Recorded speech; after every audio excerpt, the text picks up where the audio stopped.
के आदमी आदमी रतीस दिल्ली के दामनी जैसे कोनो मोर बहिनी मन की इज्जत नहीं लूटे जाती। काश के आदमी आदमी रतीस श्रद्धा जैसे कोनो बेटी के 36 कुछ का काटे नहीं जाती।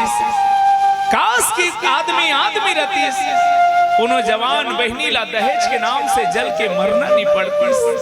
काश के आदमी आदमी रतीस 33 कोटि देवी देवता जिम निवास करते हो गौ माता ला दर दर के ठोकर नहीं खाना पड़ती।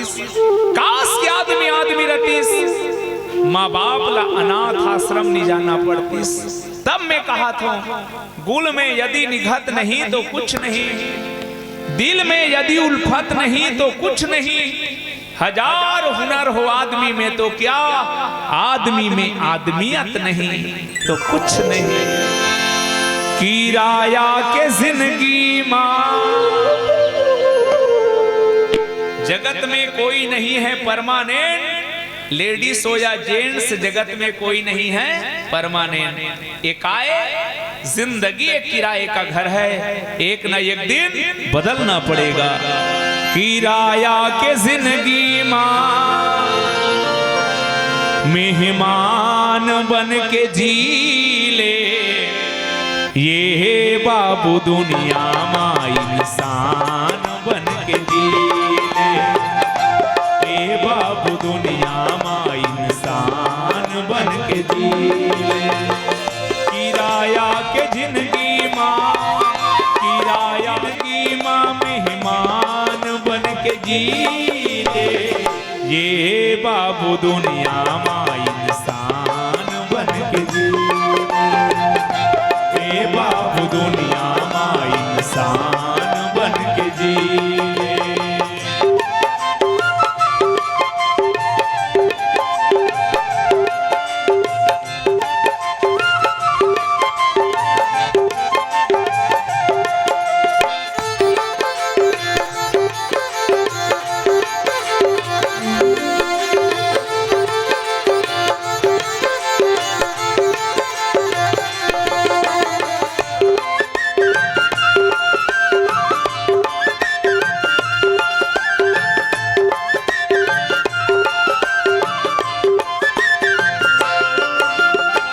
लगे हा बधुर्रा माटी जिंदगी भर सकेले पर, लगे हा बधुर्रा माटी ला जिंदगी भर सकेले पर।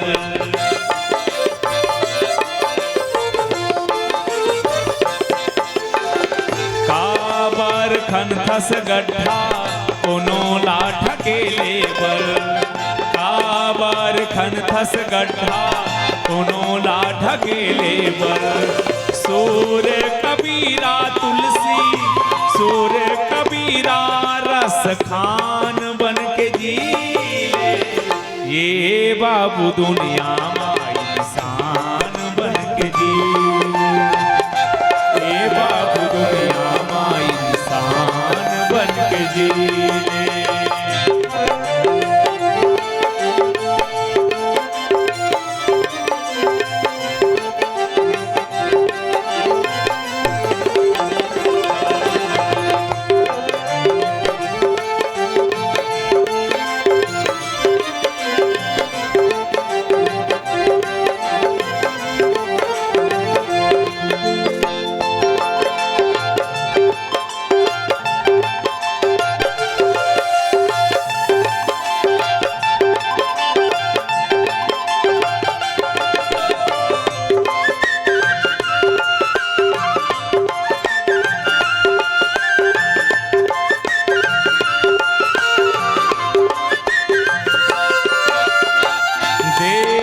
धर्मवर कहीं काम ला नहीं आवे, देश धर्मवर कहीं काम ला नहीं आवे।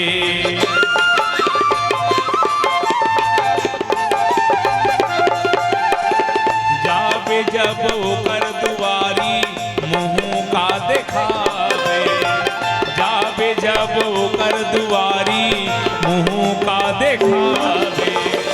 आवैया पीढ़ी पर, आवैया पीढ़ी पर पहचान बन के जी ले, ये बाबू दुनिया में इंसान बन के ये बाबू दुनिया में इंसान बन के